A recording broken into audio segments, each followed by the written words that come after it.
Escucha el podcast de Codecrafters.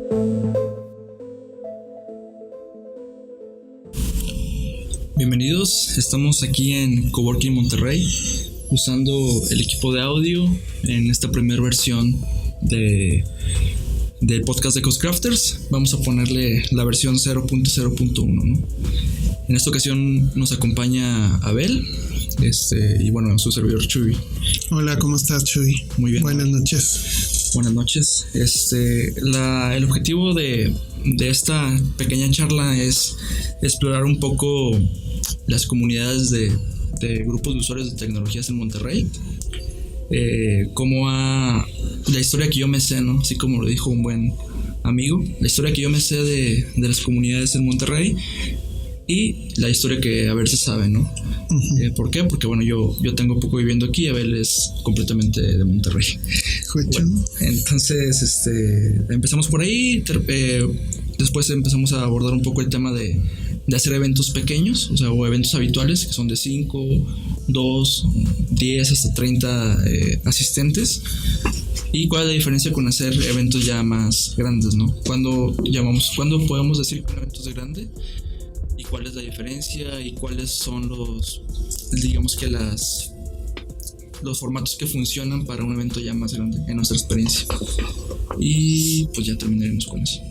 Entonces, pues yo me presento por temas de si alguien no conoce lo que hemos hecho Abel y yo aquí en la comunidad local.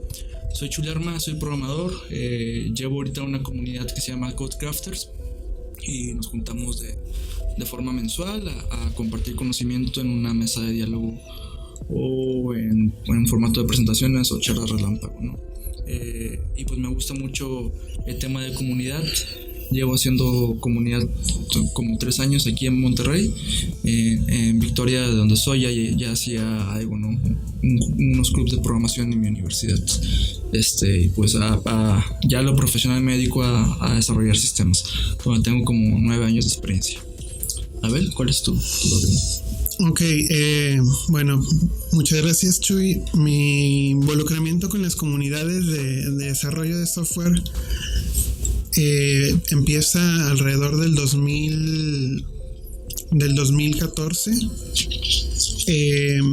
Cuando entré a la preparatoria de la uni, empecé a usar Linux y pues estuve buscando comunidades. Yo ya había leído acerca de los grupos de usuarios de Linux y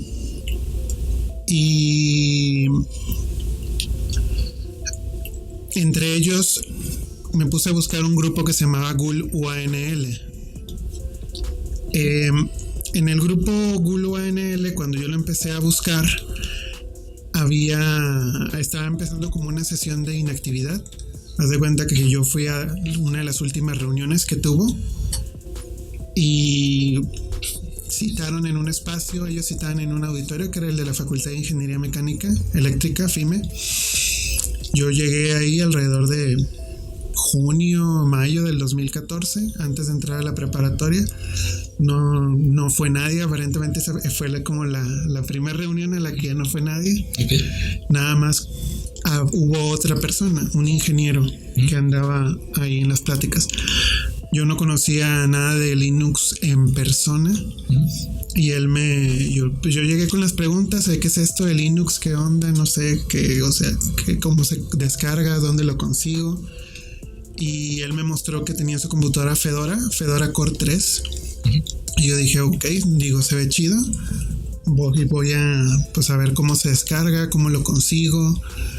Y después de eso conseguí los discos a través de unos conocidos, porque en el 2004, perdón. 2004, sí, 2014. Sí, perdón, no, 2004, sí. Perdón. En el 2004 yo no tenía banda ancha en mi casa, que es su casa. Entonces pues me era muy difícil descargar los 3 gigas que eran los discos de Fedora. Entonces los conseguí con un primo que tenía banda ancha. Me quemó los discos y ya lo pude instalar en mi primer máquina, ¿no?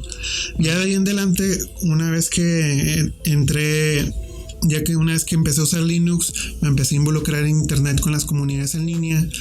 Una de ellas fue Espacio Linux, que fue una de las comunidades más importantes para mí en aquella época. Era un foro donde podíamos... Pues era un foro muy clásico, ¿no? Un PHPBB, donde estábamos todos como compartiendo nuestras dudas y experiencias. Y a partir de ahí empecé a conocer más de la comunidad, cada quien dice de qué región es, y etcétera, ¿no? ¿Qué edad tenías? O sea, yo cuando empecé en el 2004 yo tenía 14 años. Ah, muy bien. Cuando instalé mi primera versión de Linux, que fue Fedora Core 4. Y ahí como, digamos que la escena de grupo de usuarios, hablas de Linux, ¿no? Porque fue lo que te tocó. ¿Conociste algún otro tipo de grupo de usuarios en ese entonces? No sé, la de Java Users Group, algún otro que se juntara. Bueno, después de que no pude conocer a la comunidad de la UANL, empecé a buscar pues dónde hay más comunidades. Después de eso, en el 2005 me di cuenta que estaba la comunidad de Gultec, que era el grupo de usuarios de Linux del TEC de Monterrey. Me empecé a involucrar con ellos y fue en la primera comunidad en la que participé cuando estaba en la preparatoria todavía. Me empecé a relacionar con ellos, fui viendo cómo tenían su mecánica, ellos tenían sus pláticas, tenían sus pláticas semanales, tenían sus Install Fest y más dinámicas clásicas, ¿no? De los ghouls, ¿no? Sí. Entonces fui de ahí conociéndolos, viendo qué tecnologías movían, qué estaban viendo ellos a nivel superior. Y yo así maravillado, ¿no? Porque pues yo estaba en la prepa y yo los veía como los gurús o referentes que tenía en ese momento, ¿no?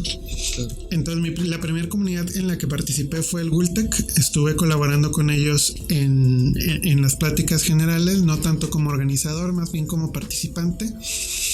Pero sí tenía presencia cotidiana en el canal de IRC y ayudaba a resolver dudas y otros de los temas de siempre, ¿no? Y después de Gultec, ¿qué comunidades viste que fueron surgiendo? O sea, después de Gultec, antes de esto había una comunidad que se llamaba Gul MTY, que era como un Gul que pretendía concentrar la generalidad de los grupos de usuarios de Linux. La verdad, yo nunca conocí realmente sus actividades porque no se reunían físicamente. Creo que tenían un canal de IRC en el cual nunca supe cuál era y ya, ¿no? O sea, quedó como en un mito, ¿no? Sí. Esa comunidad. Sí. Después de esto, en el 2006, cuando entré en la facultad de Ciencias Físico-Matemáticas de la Autónoma de Nuevo León, en la carrera de licenciado en Ciencias Computacionales, junto con un grupo de compañeros formamos un GUL que le llamamos GUANL o GUL UNL otra vez, ¿no? Usábamos como doble nombre, entre ellos era GUANL y GUL UNL de nuevo, ¿no? Sin haber contactado a ninguno de los miembros previos, ¿no? Okay. Entonces nosotros compramos un dominio, conseguimos espacio dentro de la Autónoma de Nuevo León para un servidor, donde montamos la página porque no teníamos dinero para un VPS y en aquel entonces no eran tan comunes. Sí. Y hacíamos nuestra dinámica más allá de pláticas donde se traía un externo, era pláticas internas donde nosotros repartíamos temas. Dábamos pláticas cada semana, no me acuerdo el día, creo que era los viernes, temprano. Invitábamos a toda la comunidad en general y dábamos talleres, ¿no? Talleres, cursos, dimos un montón de cursos cada semana durante un año o año y medio, ¿no? Ok. Entonces, para poner un poco en contexto, GUL es más una comunidad de estudiantes o estudiantil. GUL UNL fue una comunidad estudiantil. Pero es que como has mencionado varias y creo que cada una pertenece a una universidad o preparatoria, mi pregunta es si GUL es para estudiantes o es como GUL en general. O sea, cuando decimos GUL nos referimos a grupo de usuarios de Linux. Sí. Entonces, cuando pues puede haber un grupo de usuarios de Linux de cualquier cosa, puede haber uno de la ciudad, puede haber uno del estado, puede haber grupos que estén fuera de estas instituciones educativas. ¿Y cómo estaba la convivencia entre grupos? Cuando nosotros estábamos en el GUL UANL, allá va en el 2006, nuestra colaboración fue más de amistosa. No había como esta interacción de hacer eventos conjuntos. No se hicieron eventos conjuntos hasta donde yo sé. Y era más como una lateralidad o trabajar desde nuestras trincheras. Cada quien decía, no, pues yo quiero servirle a mi comunidad, en mi espacio. O sea, yo creo que una de las limitaciones para que causaron que no hubiera más interacción entre los gules fue que estaban demasiado vinculados con las instituciones educativas. Claro. Que eso limita el uso del espacio, ¿no? Es difícil entrar al TEC de Monterrey si no eres alumno y no tienes a qué ir. Sí. Los guardias son agresivos, en la uni también de repente es agresiva si no sabes bien a dónde vas y con quién. Entonces, yo creo que esa fue una de las limitantes en ese entonces, ¿no? ¿Y hasta qué año estuviste en GUL UANL? GUL UANL le cambiamos el nombre alrededor del 2008.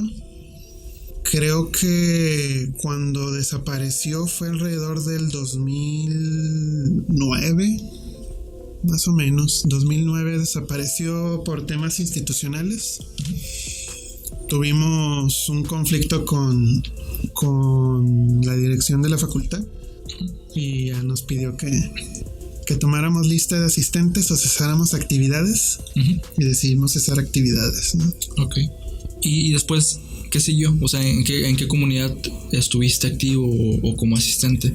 Después de lo de GUL UANL hubieron varios intentos más que nosotros los vimos laterales. Ya estábamos bastante desanimados del tema de las comunidades. Veníamos de una represión no tan agresiva, pero sí muy psicológica. Sí. Y estábamos desanimados, ¿no? Estuvimos varios miembros del grupo, incluyéndome, más laterales al tema de las comunidades, participando más como asistentes y no tanto ya como organizadores.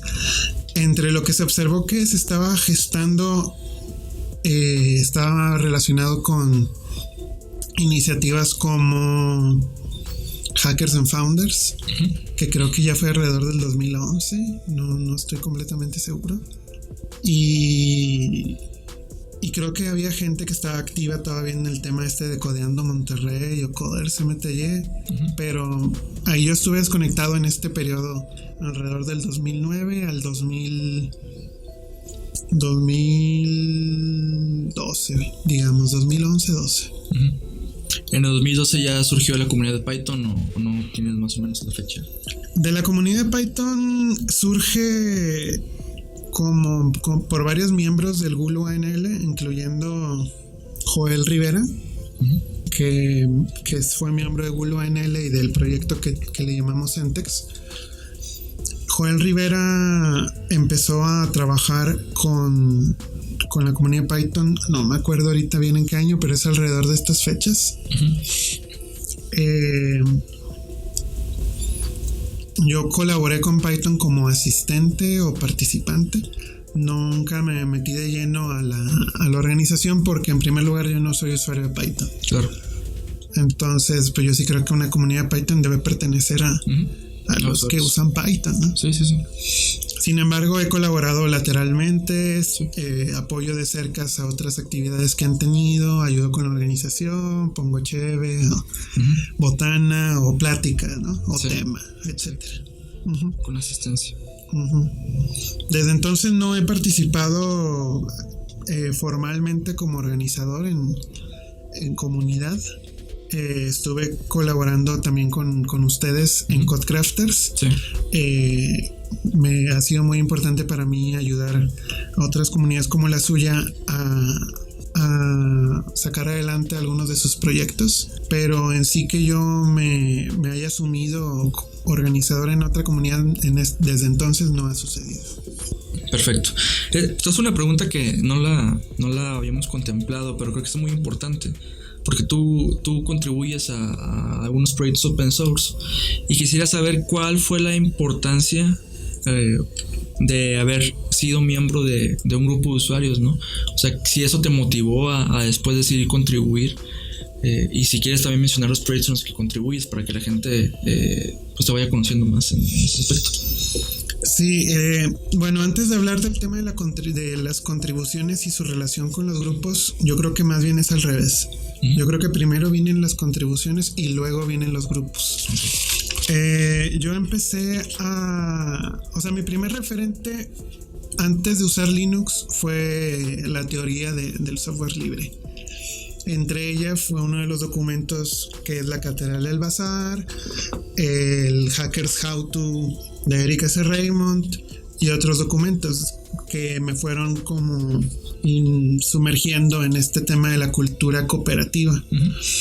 Después de esto fui usuario de Slackware durante pues alrededor del 2005 al 2008. Del 2008 en adelante que me vuelvo usuario del sistema operativo OpenBSD. Es un sistema que se me hizo completamente alineado a la filosofía que tenía que he tenido desde entonces del tema de calidad, seguridad, criptografía, etcétera. Sí. Fue alrededor del 2013 cuando ya como con 5 años de ser usuario del sistema OpenBSD empecé a contribuir en varias áreas. Una de ellas fue el sistema que se conoce como ports. En el área de ports, lo que hacemos, ports es el administrador de paquetes de OpenBSD. Okay. Entonces, digamos que los que hacen los ports son los que hacen los .devs para Debian.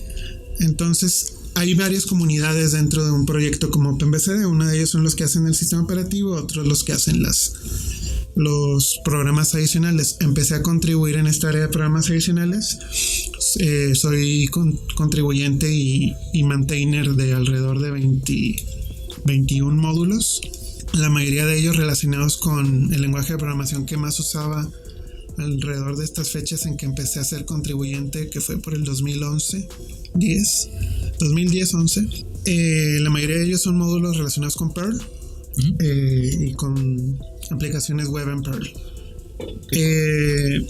Ahí fue cuando empezó mi contribución más formal al tema del open source. Sí. Ya dentro de un proyecto grande, ¿no? Perfecto. Me gustaría después en algún podcast con otro tema ya más enfocado a open source, ¿no? Porque sí está bien interesante y se aproximan algunos eventos de contribuyentes y de software libre en septiembre uno en Guadalajara y en octubre uno en Puerto Vallarta, además del de Python, ¿no? El PyLatam, que está organizado principalmente por algunos miembros de Python Monterrey. Entonces después me gustaría volver a atacar el tema de contribuir a open source. Sí, que interrumpo con un comercial para que todos sepan que el PyLatam es la semana que viene de jueves a sábado, creo. Para que pues le pongan en Google PyCon Latam o sí, etcétera, ¿no? Por ahí compartiremos los enlaces para registrarse. Y bueno, ¿cuál era la asistencia que tú tenías o que había en los Wolves, ¿no? O sea, mencionabas al principio que pues la primera que te tocó ir, pues además eras tú y el que organizaba, y es muy normal que suceda, pero ya más adelante, ¿cuál es la asistencia así regular de reuniones recurrentes? Cuando estábamos en GUL-ONL, alrededor del 2007-2008, teníamos el equipo organizador, que éramos como 5 o 6 estudiantes. Entonces contamos la asistencia del equipo organizador y alrededor de 5 o 10. En su máximo nivel hubieron como 10 estudiantes asistentes a las pláticas en general.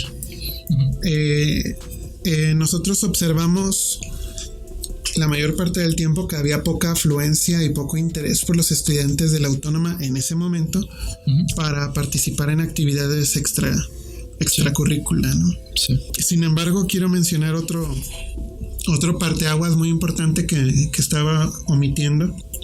El evento que más afluencia tuvo GUL, UNL y Centex fue un instalatón de software libre que se gestó de manera completamente independiente a nosotros por un grupo de alumnos de la Facultad de Filosofía y Letras de la Autónoma. Fue alrededor del 2007, creo. Pero este fue un evento que nunca habíamos visto tanta gente instalando software libre, y menos Ubuntu, y menos en la Autónoma de Nuevo León. Menos en filosofía. Deja tú que fuera en filosofía, o sea, ni en ingeniería iba la gente a instalarse Ubuntu. Y en filosofía fueron alrededor de 120 personas con sus laptops así dispuestos a bórrame todo lo que traigo y ponme Ubuntu. Y así fue que, órale, fue un momento muy importante para nosotros, con el cual tejimos redes con la comunidad de alumnos de filosofía que no estaba precisamente organizada con este enfoque, pero que adoptaron el software libre desde otras teorías, ¿no? Sí. Pero ese fue como nuestro primer contexto de un evento masivo, 120 personas, completamente no planeado, o sea, fue rebasada la capacidad, se tuvieron que abrir más días. Hubieron muchos problemas de logística, cableado para 120 laptops, no alcanzó el internet, etcétera, etcétera, etcétera. Sí, como que el internet siempre es un problema, ¿no? En eventos masivos. Entonces ya estamos empezando a entrar a la parte de organizar eventos grandes, ¿no? Y bueno, ¿cuál sientes tú que fue la principal diferencia entre un evento grande a un evento regular, pequeño? ¿Qué sentiste al decir, al ver toda la asistencia? Ya hablando ya durante el evento y previamente, ¿cuáles fueron como los pasos que siguieron para y que tú piensas que fueron buenos para llegar a tener esa asistencia? En nuestro caso fue más como algo no planeado.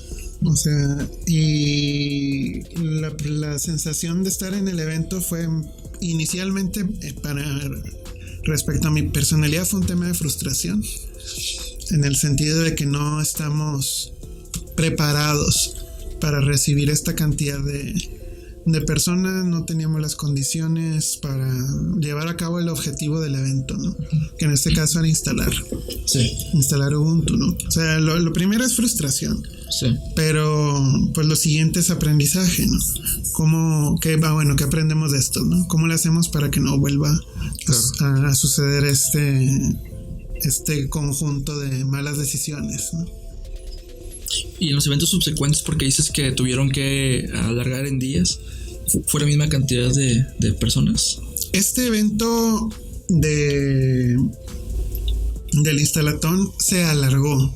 Ajá. No me refiero a eventos subsecuentes, sino que ese evento estaba planeado para un día y se hizo, creo que en 3.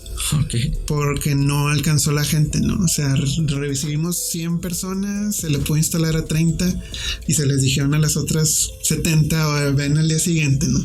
Sí. Y el día siguiente de las 70 vinieron 50 y como quiera no alcanzamos. Okay. Y se les dijo ven otra vez el siguiente día, ¿no? Sí.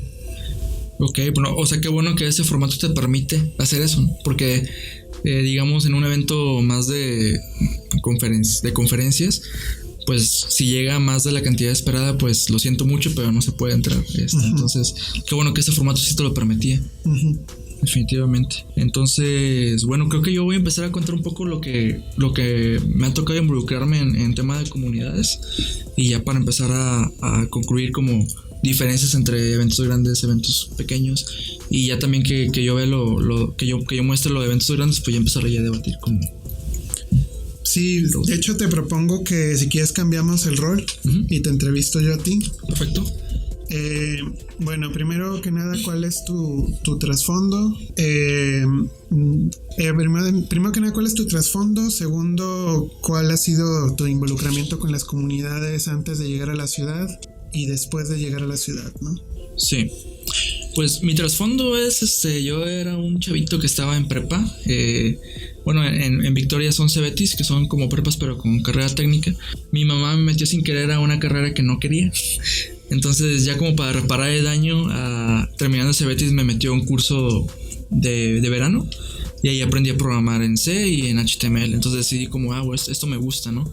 Me metí a una carrera, la UPB de Victoria, Universidad Politécnica de Victoria. Y ahí pues empecé a aprender a programar ya un poco más en forma. Después, como a mitad de carrera, empecé a trabajar.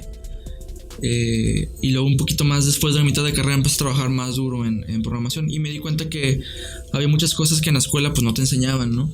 Entonces decidimos entre un amigo y yo, que trabajábamos juntos también y éramos compañeros, abrir un club de programación web. Porque pues en ese entonces, que no fue hace mucho, fue en el 2008, 2009, casi llegando 2010, pues no te enseñaban tan bien a programar web. Entonces abrimos un club de programación web, primero en la universidad, al cual asistían igual 10 personas a lo mucho. Después no recuerdo bien por qué temas ya no pudimos hacerlo en la universidad. Sin embargo, decidimos abrir este grupo de programadores web e invitar a otros miembros de otras universidades. Y esas reuniones en donde mostrábamos cómo hacer programación web, la hacía en casa de mi abuela. Ahí tenemos internet, que yo vivía al lado de la casa de mi abuela. Mi abuela tiene mi abuela siempre ha hecho comunidad, pero de otros tipos. Entonces tiene un espacio grande y me robaba el internet de mi casa para hacer cualquier cosa que necesitáramos de internet. Igual iban 4 o 5 personas de diferentes universidades. Ese fue como que mi primer acercamiento a comunidades de yo organizar. Y también en alguna ocasión asistí a una charla de Richard Stallman en una ciudad cercana a la mía. Y ya fue como mis acercamientos, ¿no? A eventos relacionados a tecnología y a comunidades. Después me vine aquí a trabajar a Monterrey.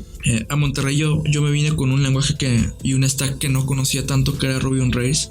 Entonces, en ese entonces estaba la comunidad de Ruby Monterrey y me empecé a acercar a ellos.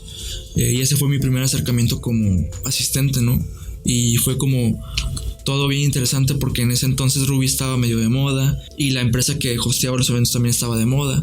Entonces había mucha asistencia y para mí fue como que wow, o sea, hay muchos asistentes. Y ya si lo ves comparado con una ciudad más pequeña, pues es más o menos el mismo porcentaje de las personas que asisten, ¿no? Y luego ya me metí más como a otras comunidades. Concuerdo completamente contigo con lo que comentas de Python. Yo voy como asistente a Python, pero no me considero miembro porque no programo en Python. Pero sí se ponen buenas las pláticas ahí. Ahí conocí pues a Joel Rivera, ahí conocí a Eduardo Ramírez y me fui metiendo a varias comunidades. O sea, como que me empecé a... mis actividades fuera de trabajo eran asistir a comunidades, ¿no? Después abrí una de Meteor. Meteor era un framework es un framework de Node.js para aplicaciones en tiempo real.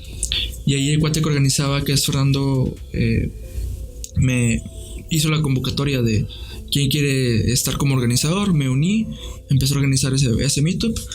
Después me empecé también a asistir a Codecrafters y cerrando el año, ya no recuerdo bien qué año era, se abrió otra vez la convocatoria, pero para Codecrafters como organizador, y ahí me metí como organizador, ¿no? Codecrafters entra como una comunidad un poco diferente a las que había habitualmente.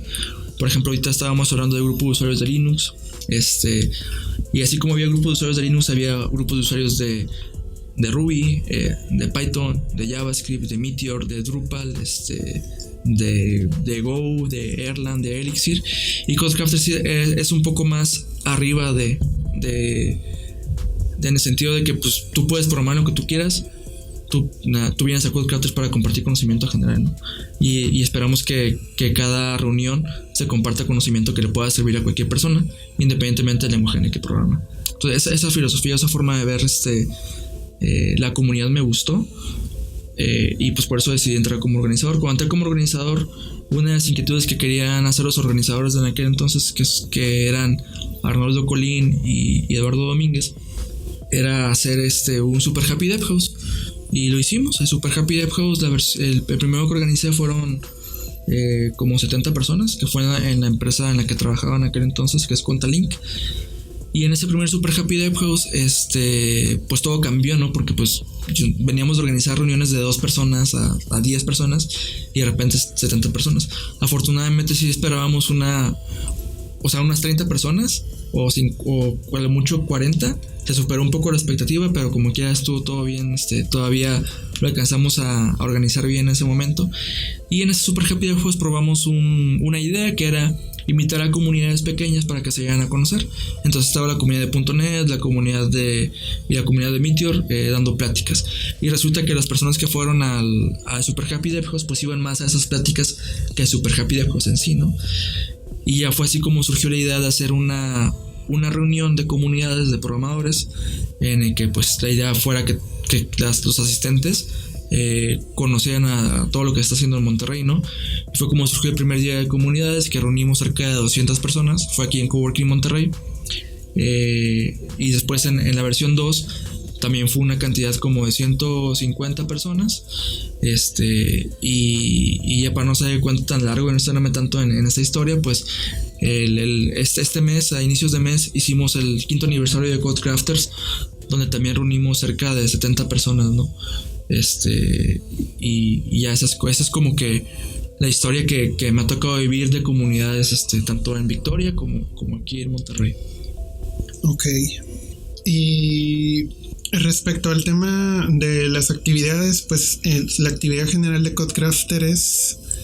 Sí, es compartir conocimiento relacionado a desarrollo de software y hardware, ¿no? Sí, no, pero me refiero a la dinámica de si hacen pláticas o... Sí. Realmente lo hemos estado iterando. Entonces, los formatos han cambiado. En un inicio eran como charlas relámpago. Fue lo primero que se fueron como charlas tipo relámpago, de que pues te sentabas, dabas un tema y luego llegaba otro cuate, se sentaba y daba un tema y al final se juntaban todos a sacar conclusiones, ¿no? Después cambió a una mesa redonda en la que pues nada más llegabas con la gente, con los mismos miembros de la comunidad y hablabas de novedades tecnológicas, ¿no? Después fue una mesa redonda, pero orientada a un tema. Entonces, por ejemplo, la primera vez que tú asististe a Codecrafters fue en una mesa redonda de open source, ¿no? De contribuidores de open source. Ese era un formato que hicimos un par de ocasiones. Después, actualmente estamos con el formato de una charla principal de 40 minutos o 50 minutos. Y charlas relámpago, que le hemos ido acotando primero eran 5 de 5 minutos, ahora son 3 de 10 minutos, y es el formato que tenemos actualmente, que es así, ¿no? Una charla larga, un break para conocernos, para hacer networking, y regresamos con charlas relámpago. Ok, entiendo. Pues si quieres podemos hablar un poco más del tema de eventos más grandes o cómo ves. Sí, claro. Para eventos más grandes yo creo que el principal dilema es la difusión. Sí, porque yo me acuerdo del primer día de las comunidades queríamos cobrar el evento. Entonces pues es difícil como que la gente tenga confianza en algo que no ha visto, ¿no? O que no sepa de qué va a tratar. Entonces decíamos, no, pues va a ser día de las comunidades, van a estar todas las comunidades presentes y presentamos 2 expositores. Entonces empezamos con la idea de cobrar, pero vi yo personalmente que no había mucha respuesta. Entonces traté de buscar empresas que patrocinaran el evento. Y resulta que sí hubo muchas empresas que confiaban en nosotros y nos dieron como que ese apoyo. Y ese apoyo nos sirvió para... Yo creo que para tratar de formalizar un evento más, ¿no? Más allá de lo que lo habíamos formalizado antes. Porque ya tenías como que buscar al expositor o los expositores que iban a estar, hablar con ellos, a los patrocinadores tenías que digamos, respetar su esfuerzo de patrocinarte y por lo tanto te comprometes a tener un evento de buena calidad y te comprometes también en tener buena asistencia, ¿no?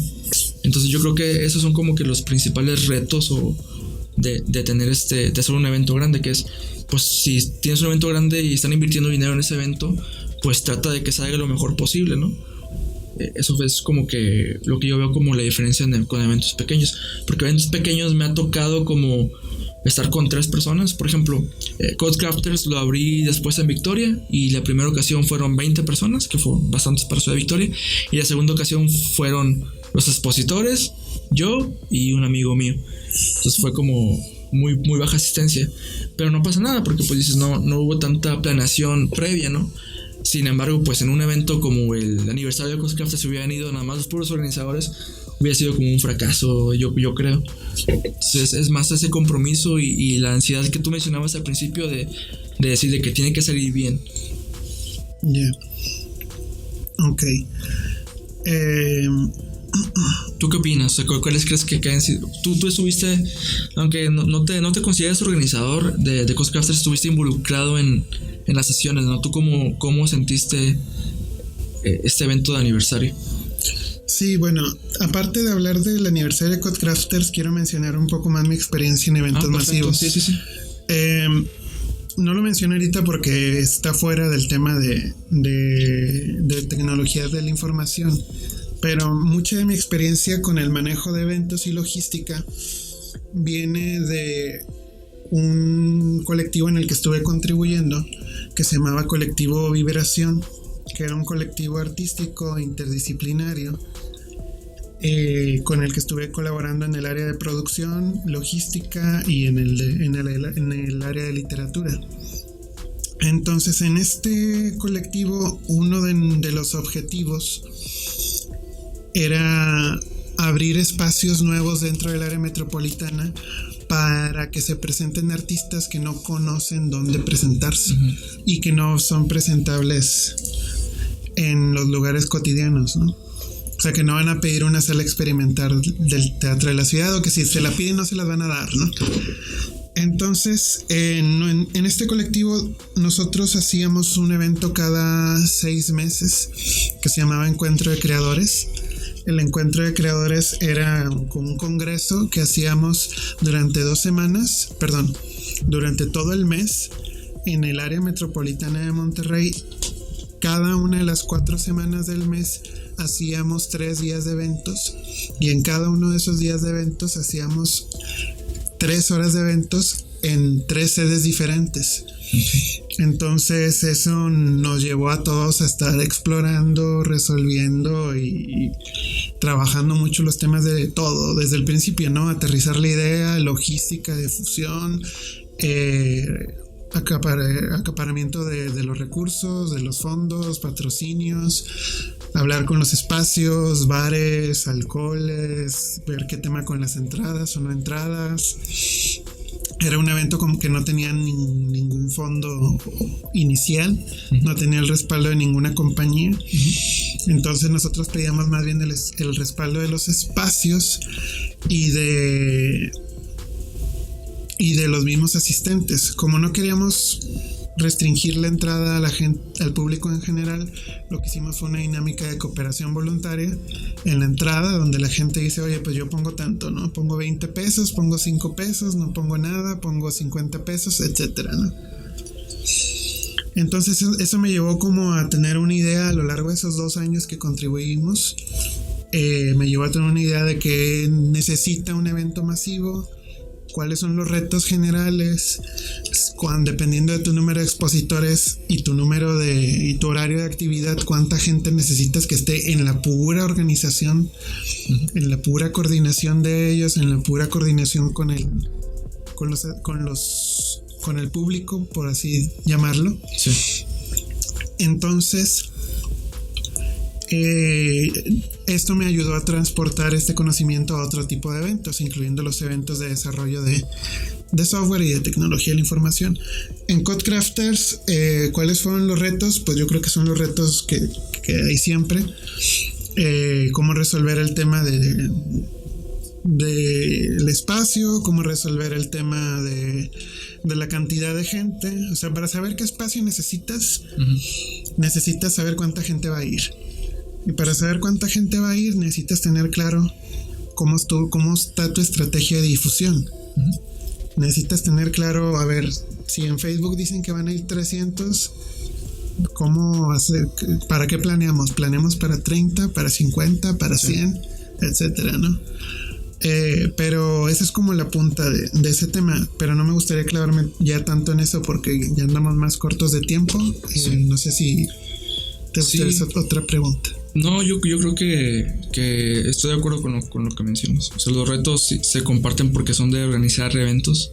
Y es donde hemos tenido algunos problemas quienes organizamos eventos de tecnología, porque somos más programadores, ¿no? No somos organizadores de eventos. Entonces, el hecho de que tú te involucres, tener pláticas contigo me ha servido mucho para definir la logística previa y la logística durante el evento. Y ahí es donde creo que podemos unir fuerzas con otras comunidades que no tienen que ver con tecnología.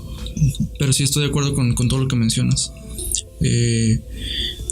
Y pues nada, yo creo que como ya para medio despedirnos, algo que quisieras agregar, Abel. A mí una de las cosas que me preocupa, sobre todo tiene que ver con las comunidades que están muy casadas con una compañía. Sí. Me preocupa que el fenómeno de las comunidades se vaya cerrando y que se vaya quedando aislado y sirva nomás como plataforma de difusión para algunos negocios particulares, que está bien hacerlo, pero no siempre está hecho de una manera transparente.